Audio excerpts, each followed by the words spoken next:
தேரிழந்தூர் அர் ரஹீமியா அரபிக் கல்லூரி. உங்கள் ஆண் பிள்ளைகள் 7 ஆண்டுகளில் ஆலிம் பட்டத்துடன் பிகாம், பிபிஏ, பிஏ டிகிரிகளும் பெற்று சிறந்த ஆலிமாக வெளிவர இன்றே தொடர்பு கொள்ளுங்கள். ரஹ்மத்துல்லாஹி வ பரகாத்துஹு. அல்ஹம்துலில்லாஹி ரப்பில் ஆலமீன் வல் ஆகிபத்து லில் முத்தகீன் والصلاة والسلام على سيد الأنبياء والمرسلين وإمام المتقين وعلى آله وصحبه أجمعين. சேலம் மாவட்ட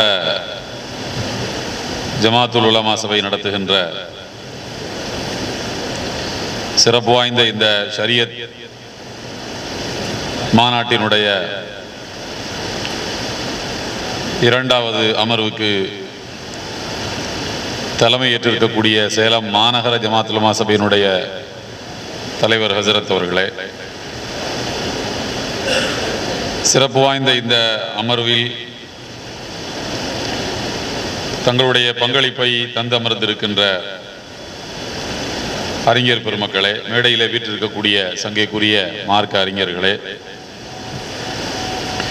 திரளாக குழுமி இருக்கக்கூடிய பெரியோர்களே, சகோதரர்களே, நம் அனைவர் மீதும் அல்லாஹுவினுடைய பேரன்பும் பேரருளும் அவனுடைய வற்றா பெருங்கருணையும் என்றும் நிலவட்டுமாக. கொஞ்சம் ஆமீன்னு சொல்லிட்டா நல்லா இருக்கும். போனால் போயிட்டு போது கிடச்சிடட்டுமே. அது என்ன, அவனுடைய ஹபீப் முஹம்மது ஸல்லல்லாஹு அலைஹி வஸல்லம் அவர்களுடைய அன்புக்கும் ஷஃபாத்துக்கும் தகுதி வாய்ந்த மக்களாக எல்லாம் வல்ல அல்லாஹ் நம் அனைவரையும் ஏற்றுக்கொள்வானாக. இங்கே சொல்லப்படக்கூடிய நல்ல கருத்துக்களை நம்முடைய வாழ்விலே ஏற்று நடக்கின்ற நல்ல சூழ்நிலைகளையும் நல்ல வாய்ப்புகளையும் எல்லாம் வல்ல அல்லாஹ் நம் அனைவருக்கும் கொடுத்தருள் புரிவானாக.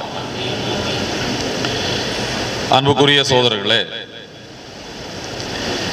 இன்றைய ஷரியத் மாநாட்டில் இன்றைய வக்ஃபு சொத்துகள் என்கின்ற தலைப்பில் உரையாற்றும்படி நான் பணிக்கப்பட்டிருக்கின்றேன். நீங்களெல்லாம் நன்கு அறிவீர்கள், கடந்த சில 1-2 மாதங்களுக்கு முன்னர் தமிழ்நாடு முழுவதும் எல்லா மாவட்டங்களிலும் ஒன்றிய அரசு கொண்டு வந்திருக்கக்கூடிய வக்ஃபு திருத்த சட்டம் 2025 என்கின்ற அந்த சட்டத்தை திரும்ப பெற வலியுறுத்தி தமிழகம் முழுவதும் தமிழ்நாடு ஜமாத்துல் உலமா சபையின் மாவட்ட நிர்வாகங்களின் ஏற்பாட்டில் மிகப்பெரிய பொதுக்கூட்டங்களும் கண்டன முழக்கங்களும் எழுப்பப்பட்டதை நீங்கள் மறந்திருக்க மாட்டீர்கள். அந்த சட்டம் வந்ததற்கு பிறகு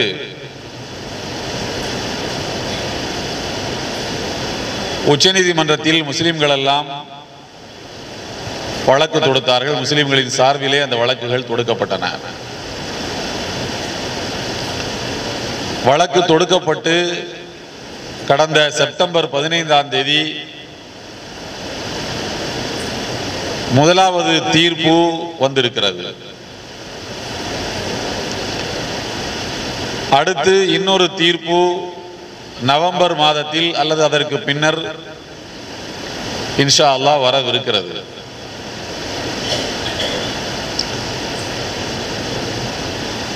ஏற்கனவே கொடுக்கப்பட்டிருக்கக்கூடிய இந்த தீர்ப்பை அரசியல் கட்சிகள் எல்லாம் வரவேற்க ஆரம்பித்து விட்டார்கள். இந்த தீர்ப்பு வரவேற்கத்தக்கது, பாராட்டுக்குரியது என்று சொல்ல ஆரம்பித்து விட்டார்கள். ஆனால் உண்மையிலேயே இந்த தீர்ப்பு வரவேற்கத்தக்கது தானா, பாராட்டுக்குரியது தானா, இது ஏற்கத்தக்கது தானா? நாம் நம்முடைய ஆர்ப்பாட்டங்களில் அல்லது கண்டன பொதுக்கூட்டங்களில் முன்வைத்த அந்த கோரிக்கைகளை நமக்கு உச்சநீதிமன்றம் நிறைவேற்றி தந்து விட்டதா, அல்லது எந்த ரெமிடியை, எந்த தீர்வை எதிர்பார்த்து உச்சநீதிமன்றத்திலே நாம் வழக்கு தொடுத்தோமோ அந்த ரெமிடி அது கரெக்டா இருக்கு. எந்த எதிர்பார்ப்போடு நாம் உச்சநீதிமன்றத்திலே வழக்கை தொடுத்தோமோ அந்த எதிர்பார்ப்பு நமக்கு நிறைவேறிவிட்டதா என்கிற கேள்விகள் எல்லாம் இருக்கின்றன. இந்த தீர்ப்பிலே முஸ்லிம்களாகிய நாம் அடிப்படையில் ஒரு உண்மையை புரிந்து கொள்ள வேண்டும். வந்திருக்கக்கூடிய இந்த தீர்ப்பில் நாம் எதிர்பார்த்த, நாம் முன்வைத்த கோரிக்கைகள் எதுவும் நிறைவேற்றப்படவில்லை. நாம் கேட்ட எதுவும் நமக்கு கிடைக்கவில்லை. தாகத்தோடு இருப்பவனுக்கு தண்ணீரை தா என்று மன்றாடி கொண்டிருப்பவனுக்கு இதோ இருக்கிறது கானல் நீர், போய் பருகிக்கொள் என்று சொல்வதை போல, தாகித்து கிடப்பவனுக்கு கானல் நீரை காட்டி ஏமாற்றுவதை போல உச்சநீதிமன்றம் ஒரு தீர்ப்பை தந்து முஸ்லிம்களை ஏமாற்றி விட்டது, முஸ்லிம்களை வஞ்சித்து விட்டது, முஸ்லிம்களுக்கு நம்பிக்கை துரோகம் செய்து விட்டது.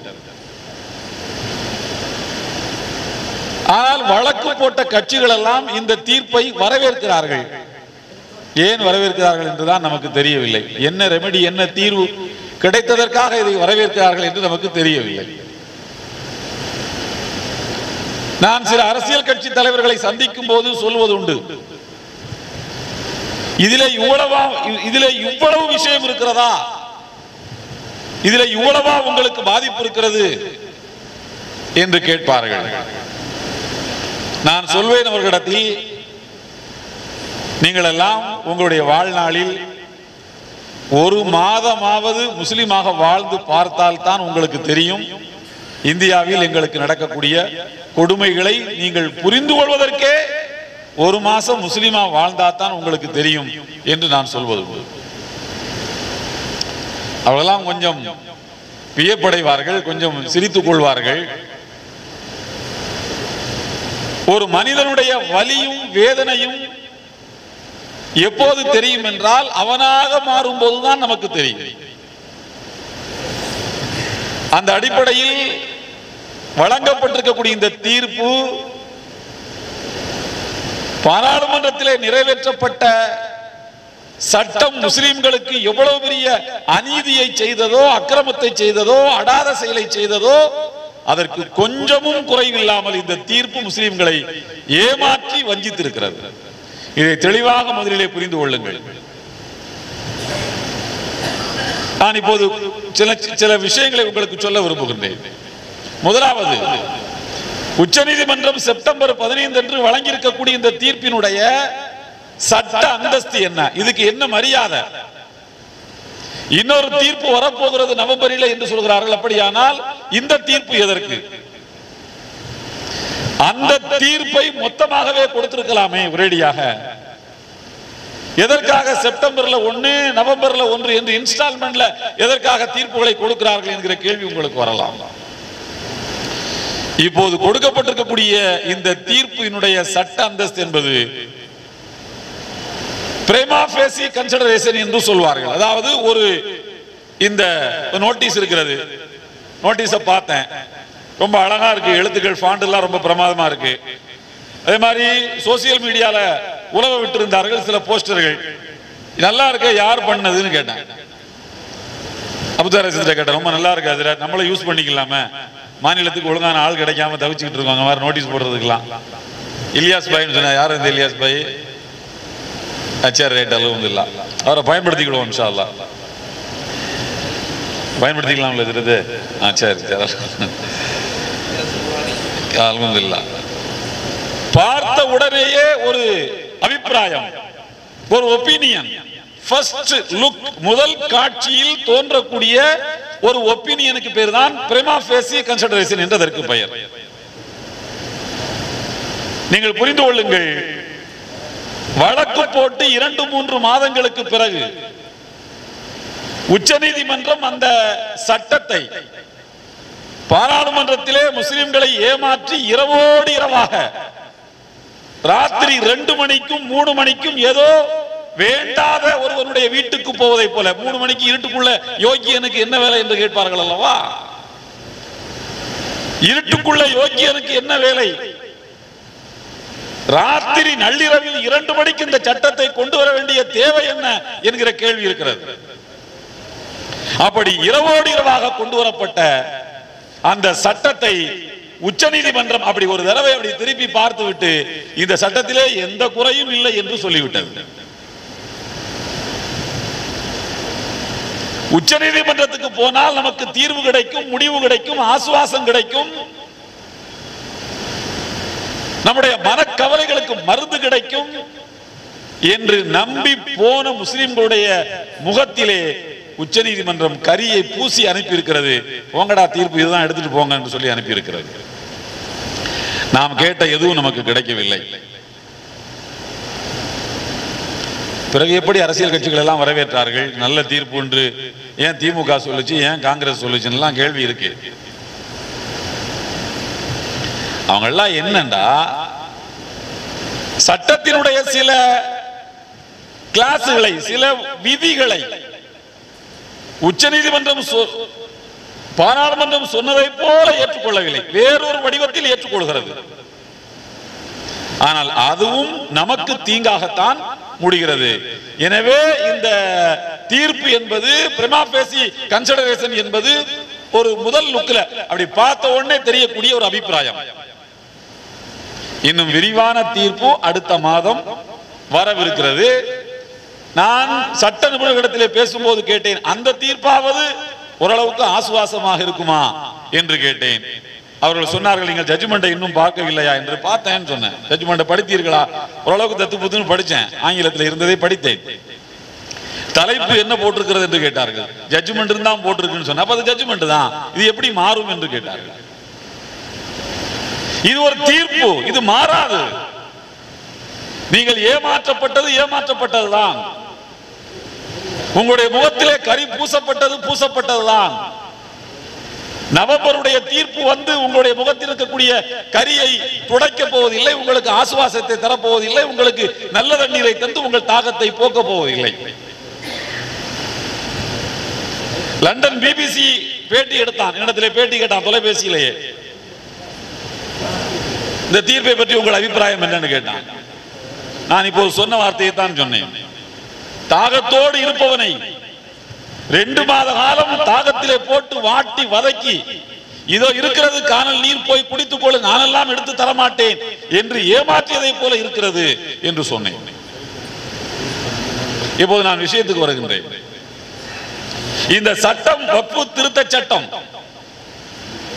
நிறைவேற்றப்பட்ட அந்த வேளையில், நிறைவேற்றப்பட்டுவிடும் என்கிற அந்த நிலையில் பல்வேறு அரசியல் பிரமுகர்களை, இதிலே அக்கறை உள்ளவர்களை, இதை பற்றி தெரிந்தவர்களை எல்லாம் சந்தித்து ஒரு கருத்துருவாக்கத்தை ஜமாத்துல் உலமா சபையின் சார்பிலே உருவாக்குவதற்கு முயற்சித்தோம், உழைத்தோம், பாடுபட்டோம். நாங்கள் சந்தித்தவர்களில் கர்நாடக மாநிலத்தினுடைய டாக்டர் ரஹ்மான் கான் என்ற ஒரு மிகப்பெரிய பாராளுமன்றத்திலே ஒரு உறுப்பினராக இருந்திருக்கிறார். ராஜ்யசபாவில் டெப்டி சேர்மனாக இருந்திருக்கிறார், டெப்டி ஸ்பீக்கராக இருந்த துணை சபாநாயகராக இருந்திருக்கின்றார். அவர் சொன்னார், இமாம் சாப், நாங்க ஒரு 2-3 பேர் போயிருந்தோம், பொதுச் செயலாளர் நாங்கள் எல்லாம் போயிருந்தோம். இமாம் சாப், இன்னைக்கு ஒரு புது சட்டம் வந்துருச்சுன்னு பயந்து போய் என்கிட்ட வந்திருக்கீங்க. 2013 இதே மாதிரி ஒரு வக்ஃப் அமெண்ட்மெண்ட் ஆக்ட் ஒன்று நாங்க கொண்டு வந்தோமே, உங்களுக்கு ஞாபகம் இருக்கிறதா என்று கேட்டார். காங்கிரஸ் ஆட்சியில் டாக்டர் மன்மோகன் சிங் இருக்கும்போது நாங்க ஒரு வக்ஃபு திருத்த சட்டம் கொண்டு வந்தோமே, உங்களுக்கு தெரிகிறதா, ஞாபகம் இருக்கான்னு கேட்டார். எனக்கு ஞாபகம் இருக்கிறது என்று சொன்னேன். அந்த சட்டம், அதனுடைய கூறுகள் எல்லாம் உங்களுக்கு முழுமையாக தெரியுமான்னு கேட்டா எனக்கு தெரியாது. அவர் சொன்னார், 2013 கொண்டு வரப்பட்ட சட்டத்தை நான் தான் உருவாக்கினேன். டாக்டர் ரஹ்மான் கான் சொன்னார் எங்களிடத்தில், அந்த சட்டத்தை நான் தான் உருவாக்கினேன். அந்த சட்டத்தை பிஜேபி எதிர்த்தது. இப்போது ஜாயிண்ட் பார்லிமெண்ட் கமிட்டி போட்ட மாதிரி அப்போது ஒரு ஜாயிண்ட் பார்லிமெண்ட் கமிட்டி போட்டார்கள், அதுக்கு நான் தான் சேர்மன். அந்த சட்டத்தில் வக்ஃபு சொத்துக்களை, நாடு முழுக்க இருக்கக்கூடிய 7 லட்சத்துக்கும் மேற்பட்ட வக்ஃபு ப்ராப்பர்ட்டிஸ், வக்ஃபு சொத்துக்களை பாதுகாப்பதற்கு எல்லா வகையான கூறுகளையும் உள்ளடக்கிய ஒரு பாதுகாப்பு நிறைந்த சட்டத்தை நான் உருவாக்கினேன். 10 ஆண்டு காலம் அந்த சட்டம் அமலிலே இருந்தது. முஸ்லிம் சமுதாயம் நினைத்திருந்தால் அந்த சட்டத்தை பயன்படுத்தி நாடு முழுக்க இருக்கக்கூடிய எல்லா வக்ஃபு சொத்துக்களையும் பாதுகாத்திருக்க முடியும். செய்தார்களா இந்த சமுதாயத்து மக்கள்? செய்யவில்லையே. நான் என்ன செய்வது? நமக்கு அதிகாரம் கிடைத்த வேளையில், சட்டங்களை இயற்றுகின்ற மேடையில், அமைப்புகளில், அந்தஸ்தில், அதிகாரத்தில் நாம் இருக்கும் போது உழைத்து பாடுபட்டு விடிய விடிய கிடந்து உழைத்து பாடுபட்டு ஒரு சட்டத்தை கொண்டு வந்தேனே, அதை பிஜேபி எதிர்த்தது. ஜாயிண்ட் பார்லிமெண்ட் கமிட்டிக்கு என்னத்தான் டாக்டர் மன்மோகன் சிங் சேர்மனாவே போட்டாரு. நான் தான் இறுதி அறிக்கையை சமர்ப்பித்தேன். இந்த சட்டம் வேண்டும் என்று சொன்னேன். வந்தது சட்டம், ஏன் பயன்படுத்தவில்லை? கோட்டை விட்டு விட்டது இந்த சமுதாயம். இன்றைக்கு வந்து அலறி கொண்டிருக்கிறீர்களே, அது கொண்டிருக்கிறீர்களே, என்ன செய்வது என்று கேட்டார். நான் சொன்னேன், அதெல்லாம் முடிந்து விட்டது, இனிமேல் நாங்கள் என்ன செய்ய வேண்டும்?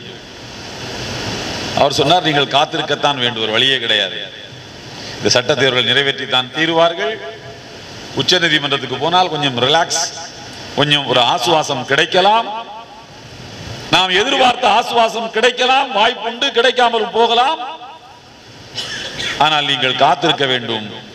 ஆட்சி மாறுகின்ற போது இந்த சட்டத்தை தூக்கி வங்கக்கடலிலே எரிந்துவிட்டு புதிய ஒரு சட்டத்தை வக்ஃபுகளை பாதுகாப்பதற்கு கொண்டு வருகின்ற காலம் வரைக்கும் நீங்கள் காத்திருக்கத்தான் வேண்டும் என்று அவர் சொன்னார். அதுதான் நம்முடைய நிலை. நாம் காத்திருப்பதை தவிர நமக்கு வேறு வழிகள் கிடையாது. ஆனால் அதற்கு முன்பதாக எத்தனை சொத்துக்களை அவர்கள் கபலீகரம் செய்து முடித்திருப்பார்கள் என்று நமக்கு தெரியாது. எத்தனை சொத்துக்களை வளைத்து வாயிலே போட்டுக் கொள்வார்கள் என்பது நமக்கு தெரியாது. நான் இப்போது அடுத்த கட்டத்துக்கு உங்களுக்கு சொல்கிறேன். நாம் உச்ச நீதிமன்றத்தில் முஸ்லிம் சமுதாயத்தின் சார்பில் என்ன கோரிக்கை வைக்கப்பட்டது, நமக்கு என்ன கிடைக்கல, அதை தெரிஞ்சுக்கிடுங்க. முதல்ல சமுதாயத்தினுடைய கீழ்த்தட்டு மக்கள் வரைக்கும் கொண்டு போய் சேர்க்க வேண்டிய பொறுப்பு இதை கேட்கின்ற ஒருவருக்கும் உண்டு என்று நான் நினைக்கின்றேன். நாம என்ன கேட்டு நமக்கு அது கிடைக்கவில்லை? நமக்கு இந்த தீர்ப்பின் மேல் ஏன் வெறுப்பு? ஏன் இந்த தீர்ப்பு நம்மை வஞ்சிக்கக்கூடிய தீர்ப்பு என்று சொல்கிறோம்? இதெல்லாம் கேள்வி இருக்கு. 5 விஷயத்தை மட்டும் நான் உங்களுக்கு சொல்றேன். முதலாவது, முஸ்லிம்கள் மட்டும்தான் வக்ஃபு போர்டுல, சென்ட்ரல் வக்ஃபோ ஸ்டேட் வக்ஃபோ மெம்பரா இருக்க முடியும், முஸ்லிம் அல்லாதவர்கள் இருக்க கூடாது அப்படின்னு நம்ம சொல்லியிருக்கோம், கேட்டிருக்கோம். ஆனா முஸ்லிம் அல்லாதவர்களும் இருக்கணும்னு சொல்லியிருக்காங்க. நாம் அதை மறுத்திருக்கோம். சென்ட்ரல் கவர்மெண்ட் கொண்டு வந்திருக்கக்கூடிய சட்டத்தின் அடிப்படையில் பார்த்தா முஸ்லிம்களை விட சில நேரங்களில் முஸ்லிம் அல்லாதவர்கள் அதுல கூடுதல் மெம்பர் ஆக முடியுங்கிற மாதிரி இருந்துச்சு. முஸ்லிம் 12 பேர் சொன்னா 5 பேர் 6 பேர் முஸ்லிம் அல்லாதவர்கள் இருக்க முடியும் என்பதை போல அந்த சட்டத்தின் கூறுகள் அமைக்கப்பட்டிருந்தன. நேரடியா இருக்காது, அது அந்த கூறுகள் அப்படித்தான் இருக்கும். அது செயல்பாட்டுக்கு வருகின்ற போது அது அப்படி வந்துடும். அதை நாம் ஆட்சேபித்திருக்கின்றோம். ஆனா உச்ச நீதிமன்றம் என்ன சொல்லியிருக்கிறது என்றால், மெஜாரிட்டி மெம்பர்ஸ் அதுல முஸ்லிமா இருந்தா போதும், முஸ்லிம் அல்லாதவர்கள் மெம்பராக கூடாது என்று நாம் சொன்னதை உச்ச நீதிமன்றம் ஏத்துக்கல. நான் முஸ்லிம்ஸ் மெம்பரா இருப்பாங்க அப்படின்னு தான் சொல்லுது. ஆனால் மெஜாரிட்டி முஸ்லிம்களா இருப்பாங்கன்னு சொல்லியிருக்கு. இது நம்ம கேட்டதா? இது நம்ம கேட்டோமா? அப்படி நான் முஸ்லிம்ஸ் இருப்பதாக இருக்கக்கூடாது என்று சொன்னோம், இருப்பார்கள் என்று உச்ச நீதிமன்றம் சொல்லி இருக்கிறது. அதை போய் அந்த தீர்ப்பை நாம எப்படி ஏற்றுக்கொள்ள முடியும்? இங்கே ஒரு விவாதம், ஒரு எதிர்கேள்வி, ஒரு கேள்வி, இந்த டிபேட் அப்படி பல மாதிரி நடந்துகிட்டு இருக்கு. அதுல முஸ்லிம் தரப்பு வழக்கறிஞர்களை பார்த்து உச்ச நீதிமன்றம் கேட்கிறது, முஸ்லிம் அல்லாதவர்கள், நல்லா கேளுங்க, முஸ்லிம் அல்லாதவர்கள் இதிலே உறுப்பினராக கூடாது என்று சொல்கிறீர்களே, அப்படியானால் முஸ்லிம் அல்லாதவர்களிடமிருந்து வக்ஃப் அவர்கள் செய்தால் ஏற்றுக்கொள்ள வேண்டும் என்று ஏன் நீங்கள் கேட்கிறீர்கள்னு கேட்கிறாங்க. அதாவது முஸ்லிம் அல்லாதவங்க வக்ஃப் தந்தா சொத்துக்களை பள்ளிவாசலுக்கு எழுதி வச்சா அதை நாங்க ஒத்துக்குவோம், நம்ம சொல்றோமா அதை நாம ஒத்துக்குவோம். ஆனா வக்ஃப்ல முஸ்லிம் அல்லாதவர்களை மெம்பரா மட்டும் சேர்க்க மாட்டோம் அப்படின்னு சொல்றீங்களே, இது என்ன நியாயம்னு கேட்குது உச்ச நீதிமன்றம். இந்த கேள்வி கரெக்ட் தான், யார் கேட்டாலும் சரிதானே, நல்லா தானே கேட்டிருக்காயா கேள்வி அப்படின்னு தான் தோணும். ராணி மங்கம்மா என்று ஒரு அரசி இருக்கிறார் தமிழ்நாட்டில், ஒரு குறுநில அரசி. அவள் மதுரை ரயில்வே ஸ்டேஷனுக்கு வெளியில் இருக்கக்கூடிய பள்ளிவாசல், டவுன் ஹால் பள்ளிவாசல் அதுக்கு பேரு, அந்த பள்ளிவாசல் இருக்கக்கூடிய இடத்துக்கு 12 சென்ட் வக்ஃப் பண்ணிருக்கு அந்த அம்மா. 2-3 சென்ட்ல அந்த ஒரு 4 சென்ட்ல அந்த பள்ளிவாசல் இருக்கும் நினைக்கிறேன். மீதம் இருக்கக்கூடிய 4 cent corporation of Madurai corporation வந்து ஆட்டை போட்டான், தூக்கிட்டு போயிட்டான், அவன் ஆக்கிபை பண்ணிட்டான், எடுத்துக்கிட்டான். இன்னும் சில 1-2-3 சென்ட்டுகள் வந்து வழக்குல கிடக்குது. நம்ம என்ன சொல்றோம்னா, ராணி மங்கம்மா முஸ்லீம் கிடையாது, அவர் வக்ஃப் தந்தா நாங்க ஏத்துக்குவோம், எங்க மேல அன்பு கொண்டு எங்க மேல பாசம் கொண்டு ஒரு ராணி தந்திருக்கா ஒத்துக்குவோம். சரபோஜி மன்னர் முஸ்லிம்களுக்கு வக்ஃப் கொடுத்தார் ஒத்துக்குவோம். தஞ்சாவூர் மகாராஜா ஒத்துக்குவோம், தந்தா ஒத்துக்குவோம், எங்களுக்கு மதம் பிரச்சனை கிடையாது.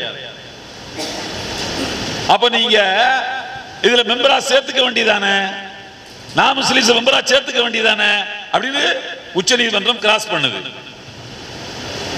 ஆனால் இப்படி கேட்ட உச்ச நீதிமன்றம் நல்லா கேளுங்க, என்ன செய்திருக்க வேண்டும்?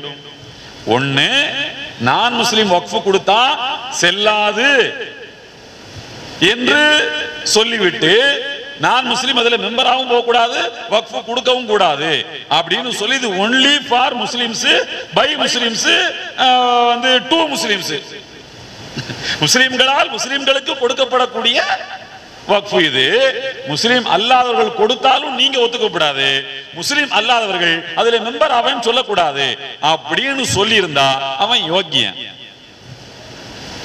இந்த தீர்ப்பு யோக்கியமான தீர்ப்பு என்று நாம் ஒத்துக்கொள்ளலாம். ஆனால் உச்ச நீதிமன்றம் என்ன செய்திருக்கிறது என்றால், முஸ்லிம் அல்லாதவர்கள் வக்ஃப் தந்தால் ஒத்துக்கொள்ள கூடாது என்கின்ற சட்டம் சரிதான் என்று சொல்லிவிட்டு முஸ்லிம் அல்லாதவர்களை மெம்பரா சேர்த்துக்கணும்னு சொல்லுது. சொல்லுங்க, முஸ்லிம் சமுதாயம் வஞ்சிக்கப்பட்டிருக்கிறதா இல்லையா? இன்னொன்னு, வக்ஃப் நிலம் இருக்கு, நாம கேட்டது சுப்ரீம் கோர்ட்ல நாம கேட்டது, வக்ஃப் நிலம் இருக்கு, ஒரு 100 ஏக்கர், ஒரு 10 ஏக்கர் இருக்குன்னு வச்சுக்குவோம். அந்த 10 ஏக்கரை யார் கொடுத்திருக்கான்னு கேட்டா, யாரோ ஒருவர் மரண வேளையில் அந்த வக்ஃபை கொடுத்திருக்கிறார். ஒருத்தர் மரணம் அடைய போறாரு, அவருக்கு அல்லாஹ் சில காட்சிகளை காட்டுவான், ஏதோ ஒண்ணு மலக்குமார்களை பார்ப்பாரு, ஏதோ ஒண்ணு பார்ப்பாரு. அவர் பார்க்கும்போது, ஆஹா நம்ம வாழ்ந்த வாழ்க்கை ரொம்ப தப்பாச்ச, லவ்லா அக்கர்தனி இலா அஜலின் கரீபின் ஃபஅஸ்ஸதக.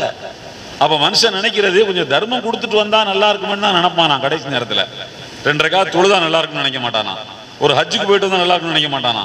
என்ன சொல்லுவானா, பேசுறதுக்கு மட்டும் வாய் அசைஞ்சிருச்சுன்னா ஒரு சொத்தை வக்ஃப் செஞ்சிடலாமே, சதகா கொடுத்துடலாமே அப்படின்னு தான் நினைப்பானா. அப்படிப்பட்ட ஒருத்தனுக்கு நாவு அசைகிறது, அவன் பேச தொடங்குகிறான். என்ன சொல்லுவான்? 100 ஏக்கர் வச்சுக்கோங்க, 10 ஏக்கர் பள்ளியாசலுக்கு கொடுத்துருங்க அப்படின்னு தானே சொல்லுவான். அந்த நேரத்தில் உடனே போய் எழுத்தரை பார்த்து டாக்குமெண்ட்லாம் டைப் பண்ணி வந்து கரெக்ஷன் போட்டு பார்த்து உடனே பத்திரம் வாங்கிட்டு வந்து ரைட்டரை பார்த்து எல்லாம் கரெக்ஷன்லாம் போட்டு வந்து கையெழுத்து வாங்குறதுக்கு முன்னாடி ஒரு 7ஆம் வனத்துக்கு போய் சேர்ந்துருவாரு. அப்படிதானா? அப்போ இந்த மாதிரி கொடுக்கக்கூடிய வக்ஃப் என்பது வாய்மொழி வக்ஃப். இதுக்கு டாக்குமெண்ட்ஸ் இருக்காது. வாய்மொழியா வக்ஃப் செய்யறதுக்கு 2 சாட்சி இருந்தா போதும். இந்த பக்கம் ஒரு சாட்சி மௌத்தாகும் போது 2 பேருடைய காதுல விழுற மாதிரி அவர் சொல்லிட்டாருன்னா போதும், வக்ஃப் செல்லுபடியா. இப்படி கொடுக்கப்பட்டிருக்கக்கூடிய வக்ஃப் தான் ஒரு பள்ளிவாசல் கட்டப்பட்டு அவர் என்ன சொல்லிட்டு போனாரோ அதெல்லாம், ஒரு பள்ளிவாசல் வேணும், மதரசா வேணும் அப்படின்னு சொல்லிட்டு போயிருந்தாருன்னா நிஸ்வான் மாசம் அதே மாதிரி கட்டி மெயின்டைன் பண்ணிக்கிட்டே வருவாங்க. இதற்கு என்ன இருக்காது? ஆண்டாண்டு காலமாக இப்படி இருந்துகிட்டே இருக்கும். இதுக்கு பேர் தான் வக்ஃபு பை யூசர். ஆண்டாண்டு காலமா வக்ஃபுல இருந்துகிட்டே வருது. அது இந்த இடத்துல இப்படி டாக்குமெண்ட் வக்ஃபு ப்ராப்பர் டாக்குமெண்ட் இல்லாத வக்ஃபு பை யூசராக இருக்கக்கூடிய இடத்துல யாராவது ஒருத்தன் குடிசையை போட்டு உட்கார்ந்து இப்ப எல்லாம் யார் குடிசை கட்டுறா? அபார்ட்மெண்ட் தான் கட்டுறான். ஆக்கிரமிக்கப்பட்ட இடங்கள்ல யாராவது குடிசையை போட்டு உட்கார்ந்துட்டான்னா அவன் 12 வருஷம் இருந்தான்னா அந்த இடத்தை அவனுக்கே கொடுத்து விட வேண்டும் என்று இந்த புதிய சட்டம் சொல்லுகிறது. 12 வருஷம் இருந்துட்டான்ல, கொடுத்துட வேண்டியதானே அப்படின்னு லிமிடேஷன் ஆக்ட் அதுக்கு பேர். இது வக்ஃபு அல்லாத மற்ற நிலங்களுக்கு பொருந்தும். வக்ஃபுக்கு இது பொருந்தாது. ஏன் வக்ஃபுக்கு பொருந்தாதுன்னா once a Waqf always a வக்ஃப். ஒரு தடவை ஒரு சொத்தை அல்லாஹ்வுக்குன்னு ஒருத்தர் சொல்லிட்டார்னா அது உலகம் முடியும் வரைக்கும் அல்லாஹ்வின் சொத்து தான். வக்ஃப்னா அடிப்படையில் ஒரு உண்மையை புரிந்து கொள்ளுங்கள். வக்ஃப் என்பது சேஞ்ச் ஆஃப் ஓனர்ஷிப். இனிமேல் கொடுத்தவருக்கு அந்த வக்ஃப் அது சொந்தம் கிடையாது. அவர் ஓனர் அவர் கிடையாது. இனிமேல் ஓனர் யாரு? அல்லாஹ் தான் ஓனர். அல்லாஹ் தான் ஓனர். அல்லாஹ் எப்படி அந்த நிலத்தை பயன்படுத்த வேண்டும் என்று சொல்லுகிறானோ, அவனுடைய மார்க்கம் சொல்கிறதோ, அப்படித்தான் அந்த நிலத்தை பயன்படுத்த வேண்டும். அந்த வாக்கிப் ஒரு வார்த்தையை சொல்றாரு, அது அல்லாஹ் சொன்னதுக்கு முரணா இருக்குன்னா வாக்கிபுடைய வார்த்தையை தூக்கி போட்டுட்டு அல்லாஹ் சொன்னபடிதான் அந்த நிலத்துல செயல்படுத்துறது. அல்லாஹ் சொன்ன மாதிரி அல்லாஹ் ஒரு 12 கிளாஸ் சொல்லியிருக்கான். அதுல ஒரு வாக்கிபு 3 கிளாஸ் மட்டும் சொல்றாரு, இதுக்கு தான் பயன்படுத்தணும், அப்ப அதுக்கு பயன்படுத்தணும். வாக்கிப் சொல்றாரு, அதுல ஒரு மதுபான ஆலையை வச்சு ஊருக்கெல்லாம் இலவசமா மதுவை கொடுத்துருவோமா? கொடுத்துருவோமா? ஏன் கொடுக்க மாட்டோம்? அல்லாஹ் அதை கூடாதுன்னு சொல்லியிருக்கு. அப்ப அல்லாஹ் தான் ஓனர். அதற்கு அல்லாஹ் ஓனர் ஆகிவிட்டதற்கு பிறகு அல்லாஹ்வின் சொத்தை ஒருவன் ஆக்கிரமித்தால் அவனை தண்டிக்க வேண்டுமே அன்றி அவனுக்கு பரிசு கொடுக்க கூடாது. அந்த நிலத்தை நீ வச்சுக்கோன்னு சொல்லக்கூடாது. அதனால அந்த சட்டம் தப்புன்னு ஐயா ஜட்ஜ் ஐயா நீங்க தீர்ப்பு சொல்லுங்க ஐயான்னு போனா ஜட்ஜு சொல்றான், ஜட்ஜி என்ன சொல்றான்டா, அவங்க சொன்னது கரெக்ட் தான். ஒரு நிலம் அப்படின்னு வந்துட்டாலே அது எல்லா நிலத்துக்கும் ஒரே சட்டம் தான். வக்ஃபு நிலத்துக்கு தனி சட்டம் கிடையாது. வக்ஃபு நிலத்துக்கு இனிமேல் தனி சட்டம் கிடையாது. அப்ப என்ன சொல்லிட்டான்? Making of rule power. அதாவது ஒரு சட்டத்தை உருவாக்கக்கூடிய பவர், சட்டத்தை உருவாக்கக்கூடிய பவர் ஆட்சியாளர்களுக்கு தான் உண்டு, அல்லாஹ்வுக்கு இல்லைன்னு சொல்றான். அது என்ன உங்க அல்லாஹ் சொல்றது இப்படித்தான் செயல்படுத்தணும்னு, நான் சொல்றேன் இப்படித்தான் செயல்படுத்தணும், அவன்கிட்ட கொடுன்னா கொடு, அது வக்ஃபுக்கு சொந்தம் அல்ல. இப்படி இந்த தீர்ப்பு நம்முடைய சொத்துக்களை கபளீகரம் செய்வதற்கு, ஆக்கிரமிக்கப்படுவதற்கு உச்சநீதிமன்றத்தினுடைய இந்த தீர்ப்பு வழிவகுத்திருக்கிறது. அடுத்தபடியாக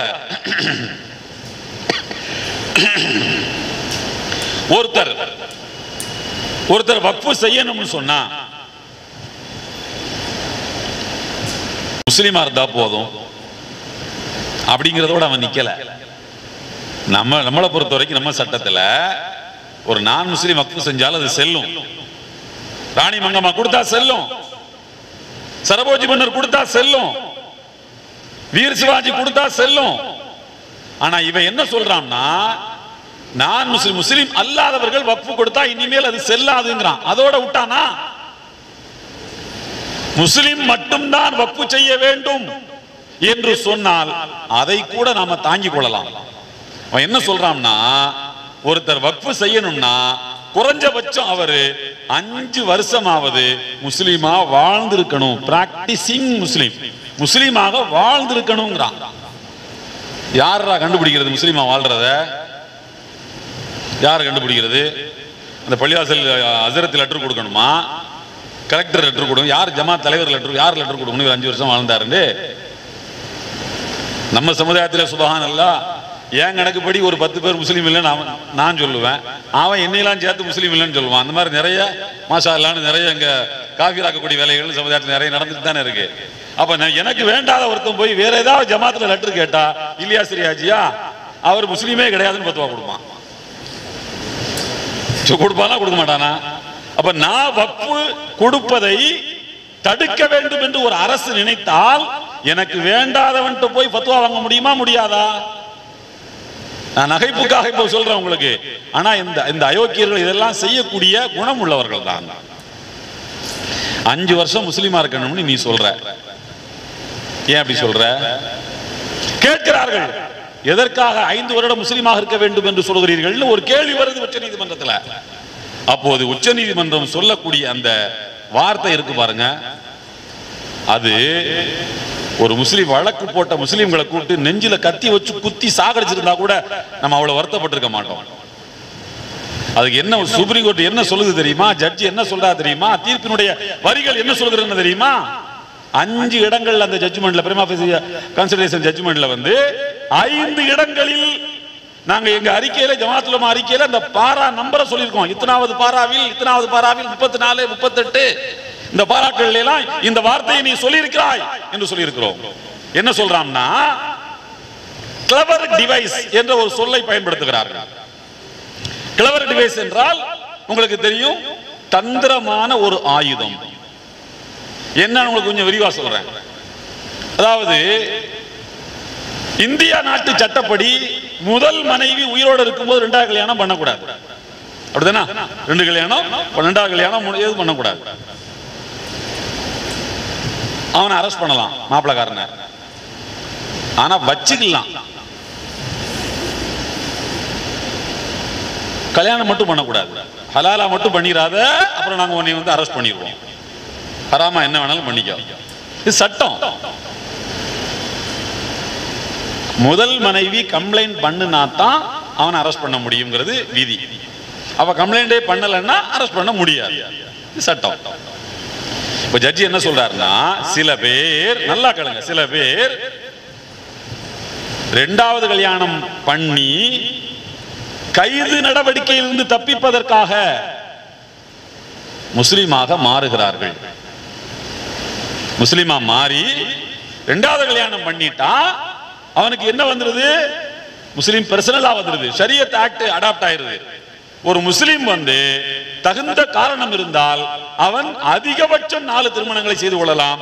2 3 பண்றது பத்தி அங்க பேச்சே இல்லை. அதுக்கான வாய்ப்பும் உடல் தகுதியும் பொருளாதார தகுதியும் தகுந்த காரணங்களும் இருந்தால். அப்போ நீ வந்து ஒரு முஸ்லிம் அல்லாத ஒருத்தன் முஸ்லிமா மாறுறான், எதற்காக? தான் விருப்பப்பட்ட பெண்ணை கல்யாணம் பண்றதுக்காக மாறுகிறான். அப்ப இஸ்லாத்துக்கு மாறுகிற அந்த கன்வர்ஷன், மத மாற்றம் என்பது ஒரு தந்திரமான ஆயுதம். என்ன தந்திரமான ஆயுதம்? கைது நடவடிக்கையிலிருந்து தப்பிப்பதற்காக இஸ்லாத்தை ஒரு ஆயுதமாக பயன்படுத்துகிறான். இதே போல அவன் சொல்றான், இதே போல ஒரு நான் முஸ்லிம் கிறிஸ்துவனோ இந்துவோ அல்லது வந்து புத்திஸ்டோ சீக்கியனோ யாரோ ஒருத்தர் போய் கடன் வாங்குறாராம். அவர் பாயோ யாரோ ஒருத்தர். கடன் வாங்குறவர் யாரு? பாய் இல்ல. அவர் போய் கடன் வாங்குறாரு ஒருத்தர், 10 லட்சம் ரூபாய் கடன் வாங்குறாரு. இவருக்கு 20-25 லட்சம் ரூபாய்க்கு சொத்து இருக்கு வாங்குறவருக்கு. ஆனா வாங்குற கடன் 10 லட்சமோ 5 லட்சமோ வச்சுக்கோங்க. 2 வருஷம் கழிச்சு தரேன்னு சொல்றாரு, கொடுக்கல. கடன் கொடுத்தவன் சும்மா இருப்பானா? கடன் கேட்காமல் கெட்டது உறவு பார்க்காமல் கெட்டது. சொந்த வந்தனா அப்பப்போ போய் பார்த்துக்கணும், இல்லைன்னா உறவு கெட்டு போயிடும். கடன் வந்து கேட்காமல் கெட்டது. கடன் கொடுத்து அப்பப்போ கேட்டுக்கணும், இல்லைன்னா நான் வந்து அவன்கிட்ட வாங்கினோம் அவன் நம்மள்கிட்ட வாங்கினான் மாத்தி பேசிடுவான். நான் தானே உனக்கு தந்தேன் அப்படின்பா. கடன் கேட்காமல் கெட்டது உறவு பார்க்காமல் கெட்டதுன்னா. இப்போ அவன் கேட்கிறான், வாங்கின கடனை தரமாட்டியாப்பா, மிதப்பாவே சுத்திட்டு இருக்கிய, நல்ல ஒயிட் அண்ட் வீட்டில் தானே நல்லா தானே இருக்கிற, வாங்கின கடனை திருப்பி கொடுக்க வேண்டியதானே அப்படின்னு கேட்கிறாரு. இவன் பொறுத்து பார்த்தான். யாரு? கடன் வாங்கினவன். கடன் வாங்கினவன் ரொம்ப பொறுமைசாலியான். கொடுக்காம இருக்கிறதுக்கு என்னென்ன ஐடியா உண்டோ எல்லாம் பண்ணி பார்த்தான். இவன் ரொம்ப தொந்தரவு பண்ணி தந்தே ஆகணும்னு சொன்ன உடனே இவன் என்ன பண்றான்னா, கடன் வாங்கினவன் படக்குன்னு முஸ்லீம் ஆயிட்டானா. எப்படி? படக்குன்னு கலிமா சொல்லி முஸ்லீம் ஆயிட்டானா. சரி, முஸ்லீம் ஆனா என்னையா? முஸ்லீம் ஆகி அவன் இவனுக்கு இருக்கிற 10 லட்சம் 20 லட்சம் 30 லட்சம் சொத்து இருக்குல்ல, இந்த சொத்து இருக்கிறதுனால தானடா நீ என்கிட்ட வந்து நான் உன்கிட்ட வாங்கின கடனை திரும்ப கேட்டுக்கிட்டே இருக்கிற. நான் இப்ப என்ன பண்ற பாருன்னு சொல்லிட்டு இஸ்லாத்துக்கு வந்து உடனே அந்த சொத்தை பூரா பள்ளிவாசலுக்கும் மதரசாக்கும் வக்ஃபு பண்ணிடுறானா. வக்ஃபு பண்ணிட்டு கடன் கொடுத்தவன்ட்டு போய் சொல்றானா, இப்ப நான் ஏழை தானே, நீ என்ன பண்ணுவ? இப்ப வந்து ஆயிட்டா, ஏழை ஆயிட்டா, நீ என்ன பண்ணுவ? ஏமாந்தியா அப்படின்னு சொல்லி கன்வர்ஷன், இந்த மத மாற்றத்தை, இஸ்லாத்துக்கு செல்வதை ஒரு கிளவர் டிவைஸாக, ஒரு தந்திரமான ஆயுதமாக பயன்படுத்துகிறார்கள். யாரு? இந்த ஜட்ஜ்மெண்ட்ல ஒரு இடத்துல இல்லைங்க, 5 இடத்துல திரும்ப திரும்ப சொல்றாங்க. அதான் நான் சொன்னேன், இப்படி சொல்றதுக்கு பதிலா கத்தி எடுத்து குத்தி இருக்கலாம் எங்க நெஞ்சத்துல. இவ்வளவு அவமானப்படுத்தணுமா எங்களை? நீ உங்கள்கிட்ட என்ன கிடைக்கும்? நாங்க வந்தோம், நீதி கிடைக்கும், தீர்ப்பு சொல்லுவாய் என்றுதானே வந்தோம். இப்படி உச்ச நீதிமன்றத்தில் எங்களை நிறுத்தி அவமானப்படுத்தத்தான் நாங்கள் வந்தோமா? இந்த கம்யூனிட்டியில் அப்படி ஒரு கேஸ் காட்ட முடியுமா? ஒரு கேஸ் காட்ட முடியுமா? அப்படியானால் இப்படி சொல்வதற்கு உள்நோக்கம் என்னன்னு நீங்க புரிஞ்சுக்கணும். நீங்கள் எதையுமே மேலோட்டமாக பார்க்க கூடாது.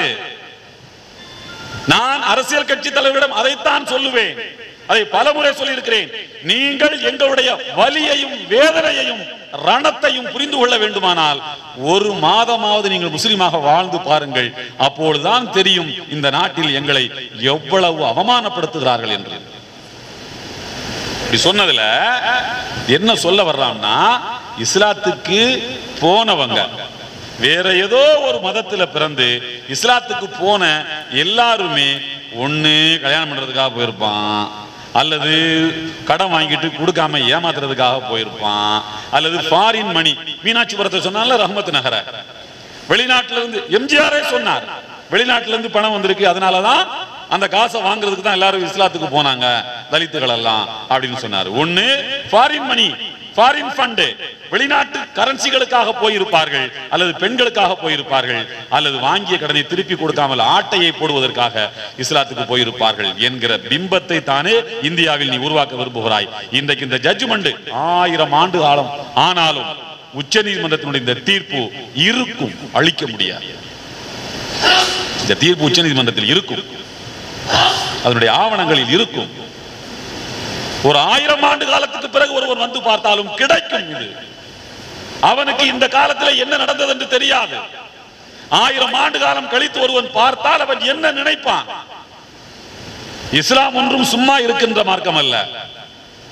மைக்கேல் ஹார்ட் சொல்கிறார், தி 100 நூலிலே சொல்கிறார், இஸ்லாம் என்பது அதனுடைய தன்மையை எப்படிப்பட்டது என்றால் அது சும்மாவே இருக்காது, வளர்ந்துகிட்டே தான் இருக்கும்ங்கிறார். அதை வளர்க்கக்கூடிய பரப்பக்கூடிய ஒருவர் இல்லாவிட்டாலும் அது பரவிக்கொண்டே இருக்கும். ஆனால் உமர் ரலியல்லாஹு அன்ஹு வந்திருக்காவிட்டால் இவ்வளவு வேகமாக பரவி இருக்கும் என்று என்னால் சொல்ல முடியாது அப்படின்னு சொல்றார். 52வது நபராக உமர் ரலியல்லாஹு அன்ஹுவை இடம்பெற செய்து விட்டு இந்த வார்த்தையை அவர் சொல்லுகிறார். நமக்கு அதை சொல்வது நோக்கம் அல்ல. ஒரு 1000 ஆண்டு காலம் கழித்து ஒருவன் இந்தியாவுக்கு வந்தால், ஓஹோ இந்தியால முஸ்லிமா போனவன்லாம் இந்த கேஸுக்கு இதுக்கு தான் போயிருக்கானா என்று எங்களை கொச்சைப்படுத்துகின்ற இந்த அருவருப்பான அசிங்கமான வேலையை செய்வதற்கு இதயம் இருக்க வேண்டிய இடத்தில் ஒரு இரும்பு துண்டு இருக்கின்ற மனிதனால் மட்டும்தான் இப்படி பேச முடியும். நான் உச்ச நீதிமன்றத்தினுடைய நீதிபதிகள் என்பதனால் ரொம்ப கண்ணியமான வார்த்தைகளை பயன்படுத்துகிறேன். நம்ம தரம் குறைஞ்சிட்டா அவங்களுக்கு நமக்கு வித்தியாசம் இல்லாமல் போயிடும். நம்ம மேல ஏதாவது விழுந்துடக்கூடாது. அன்புக்குரியவர்களே, கொஞ்சம் எண்ணி பாருங்கள், எவ்வளவு வன்மமான எண்ணத்தோடு வழங்கப்பட்டிருக்கக்கூடிய தீர்ப்பு என்பதை நீங்கள் எண்ணி பாருங்கள். இந்த தீர்ப்பை வரவேற்கக்கூடிய தீர்ப்பு என்று எப்படி சொல்ல முடியும்? இறுதியாக ஒன்றை சொல்கிறேன். நாம எங்கெல்லாம் ஏமாற்றப்பட்டோம். ஒரு நிலம் இருக்கு, அந்த நிலம் வக்ஃபு நிலமா கவர்மெண்ட் நிலமா, அரசு நிலமா வக்ஃபு நிலமா அப்படின்னு ஒரு சர்ச்சை வருது. வச்சுக்குவோம், உதாரணத்துக்கு திருநெல்வேலியில வந்து ஏக்கருங்க 1000 ஏக்கரா, ஏதோ ஒரு பள்ளிவாசல், கான்மியான் பள்ளிவாசல் ஏதோ ஒரு ஜட்ஜ்மெண்ட் வந்திருக்கு இப்போ ஹைகோர்ட்ல, 1200 ஏக்கர் ஏதோ நினைக்கிறேன். அது வந்து கவர்மெண்ட் லேண்டுன்னு சொல்லிட்டாங்க. அது வந்து 100 ஏக்கர் தான் வந்து பள்ளிவாசலுக்கு சொந்தம், மற்றதெல்லாம் வந்து கவர்மெண்ட் லேண்டு ஜட்ஜ்மெண்ட் வந்துருச்சு. இந்த ஜட்ஜ்மெண்ட் எப்படி வந்தது? முதலாவது, இந்த தாவா, இந்த வழக்கு வந்தால் என்ன செய்வோம் என்றா, உடனடியா வக்ஃபு போர்டுக்கு இந்த வழக்கு போகும். வக்ஃபு போர்டு ஒரு தீர்வை சொல்லும், இல்ல இல்ல அது வக்ஃபு இடம் தான்னு சொல்லணும்னு வச்சுக்குவோம். ஒவ்வொருத்தனே சொல்லும் இது எங்க லேண்ட் தான்னு சொல்லும். அரசுக்கும் வக்ஃபு முஸ்லிம்களுக்கு இடையில வழக்கு வரும்போது வக்ஃபு போர்டை எதிர்த்து எங்க போவாங்கன்னா ட்ரிபியூனலுக்கு போவாங்க. ட்ரிபியூனல்னா என்ன சொல்றது, ஆணையம், நடுவர் மன்றம். நடுவர் ட்ரிபியூனலுக்கு போவாங்க, நடுவர் மன்றத்துக்கு போவாங்க. நடுவர் மன்றத்தினுடைய தீர்ப்பை எதிர்த்து உயர் நீதிமன்றத்தில் ஹைகோர்ட்ல அப்பீல் பண்ணுவாங்க. அப்படித்தான் அந்த ஜட்ஜ்மெண்ட் வந்திருக்கு. அப்போ பழைய சட்டத்தின் அடிப்படையில் தான் இந்த தீர்ப்பு திருநெல்வேலி வழக்குல தீர்ப்பு கொடுக்கப்பட்டிருக்கிறது. அப்போ உண்மையிலேயே அதற்கு சான்றுகள் இல்லை, டாக்குமெண்ட்டுகள் இல்லை என்றால் அது வக்ஃபு நிலம் என்று யாரும் ஆட்டைய போற்ற மாட்டாங்க. அது நீதிமன்றத்திலே போய் அது அரசுக்கே போய் சேர்ந்து விடும். அதுதான் நடைமுறை. பழைய சட்டத்தின் அடிப்படையில் தான் திருநெல்வேலி வழக்கிலே உயர் நீதிமன்றம் தீர்ப்பு வழங்கி இருக்கிறது. ஆனா இப்ப என்ன சொல்றான்னா கலெக்டரே அந்த அதிகாரத்தை எடுத்துக்கொள்வார். ஒரு இடம் வக்ஃபு இடமா கவர்மெண்ட் இடமான்னு கேட்டா கலெக்டர் தான் அதை முடிவு செய்வாருங்கிறான். கலெக்டர் எப்படி முடிவு செய்வாரு? கவர்மெண்ட்டுக்கு சார்பாக தானே முடிவு செய்வாரு. கலெக்டர்கள் என்ன செய்யறாங்க, முதலமைச்சர் வந்தா கொடையை பிடிச்சிட்டு பின்னால போறாங்க, கார் கதவை திறந்து விடுறாங்க. எனக்கு தெரிஞ்சு இருக்கிற சில கலெக்டர்கள் தற்கொலையே பண்ணிக்கிறாங்க கர்நாடகால எல்லாம். இவங்க அரசியல்வாதிகளின் அட்டகாசம் தாங்க முடியாம. நான் நம்ம முதல்வரை சொல்லவில்லை, அவர் மாரி எனக்கு ஒரு சாப் கார்னர் உண்டு, அது வேற கதை. அப்போ கலெக்டர் என்ன சொல்வாரு, இந்த இடம் கவர்மெண்ட் லேண்டுன்னு தான் சொல்வாரு. ஆனால் உச்ச நீதிமன்றம் என்ன சொல்லியிருக்கிறது என்றால் இது மாதிரியான பிரச்சனைகள் வருகிற போது கலெக்டருக்கு அந்த அதிகாரம் கிடையாது அப்படின்னு சொல்லிட்டாரு. அப்பாடா அப்படின்ட்டான் நம்மால். உடனே கலெக்டருக்கு அதிகாரம் கொடுக்கலாம்னு சொன்னோம், உச்ச நீதிமன்றம் கொடுக்கலையே. அதுக்கு அடுத்து என்ன சொல்றான்னா எங்களுக்கு தான் அந்த அதிகாரம் இருக்குன்ட்டான், நீதிமன்றத்துக்கு தான் அதிகாரம் இருக்குன்ட்டான். ஒரு ஆப்பத்தை கையில வச்சுக்கிட்டு ரெண்டு குரங்கு சண்டை போட்டுக்கிட்டு இருக்குது. ஒரு ஆப்பம் இருக்குதுங்க, அந்த ஆப்பத்தை வந்து பார்த்து ரெண்டு குரங்கு அதை பார்த்துருச்சுங்க. ஒரு குரங்கு ஓடி போய் கப்புன்னு அந்த ஆப்பத்தை எடுத்துருச்சு. எனக்கு தான் சொந்தங்குது இந்த குரங்கு. இன்னொரு குரங்கு சொல்லுது நான் தான் அதை முதல்ல பார்த்தேன், எடுத்தது வேணா நீயா இருக்கலாம், பார்த்தது நான் தான் முதல்ல, அதனால நான் தான் என்ன பண்ணுவேன் அந்த ஆப்பத்துக்கு நான் தான் உரிமையாளர் அப்படின்னு சொல்லிது. நீ பார்த்துருக்கலாமையா, நான் தான் ஏன் எடுத்தேன், எனக்கு தான் சொந்தம். அங்கிருந்து ஒருத்தன் வந்தான், இன்னொரு குரங்கு வந்துச்சு. சண்டைப்படாத பொறுமையா, என்ன பிரச்சனைப்பா? இல்லைங்க இதுதான் பிரச்சனை. அப்படியா, சரி சரி ரெண்டு பேரும் விலகுங்க, இந்த ஆப்பத்துக்கு நான் தான் சொந்தக்காரன். பஞ்சாயத்து பண்ண வந்தவன் உள்ள பூந்து நான் தான் இந்த ஆப்பத்துக்கு சொந்தக்காரன் சொன்ன மாதிரி முஸ்லிம்கள் சொல்கிறார்கள் இந்த சொத்து வக்ஃபு சொத்து என்று. அரசாங்கம் சொல்கிறது இது எங்களுக்குரிய சொத்துன்னு. முடிவெடுக்கக்கூடிய அதிகாரம் யாருக்குன்னா வக்ஃபு போர்டு சொல்லுது ட்ரிபியூனலுக்கு உண்டு, கவர்மெண்ட் சொல்லுது கலெக்டருக்கு உண்டு. நீதிமன்றம் உள்ள போந்து ரெண்டு பேருக்கும் கிடையாது, எனக்கு தான். இந்த தீர்ப்பை முஸ்லிம்கள் வரவேற்க வேண்டும் என்று எப்படி எதிர்பார்க்கின்றார்கள்? எனவே நான் முடிக்க வேண்டிய நேரம் வந்துவிட்டது. இந்த தீர்ப்பு ஏற்றுக்கொள்ளக்கூடிய தீர்ப்பு அல்ல, ஏமாற்றும் தீர்ப்பு, வஞ்சிக்கும் தீர்ப்பு, அநியாய தீர்ப்பு, அக்கிரமமான தீர்ப்பு, அகற்றப்பட வேண்டிய தீர்ப்பு. இந்த தீர்ப்புக்கு எதிராக அரசியல் கட்சி தலைவர்களையும் பொதுமக்களையும் திரட்டுகின்ற ஒரு மிகப்பெரிய பணியை இன்ஷா அல்லாஹ் தமிழ்நாடு ஜமாத் உலமா சபை கையில எடுக்கும். இந்த சட்டம் வங்க கடலிலே கரையும் வரையிலும் நாம் ஓய மாட்டோம் என்கின்ற உறுதியை இன்ஷா அல்லாஹ் அனைவரும் எடுத்துக்கொள்ளலாமா? வாஹிரு தாவானா அல்ஹம்துலில்லாஹி ரப்பில் ஆலமீன்.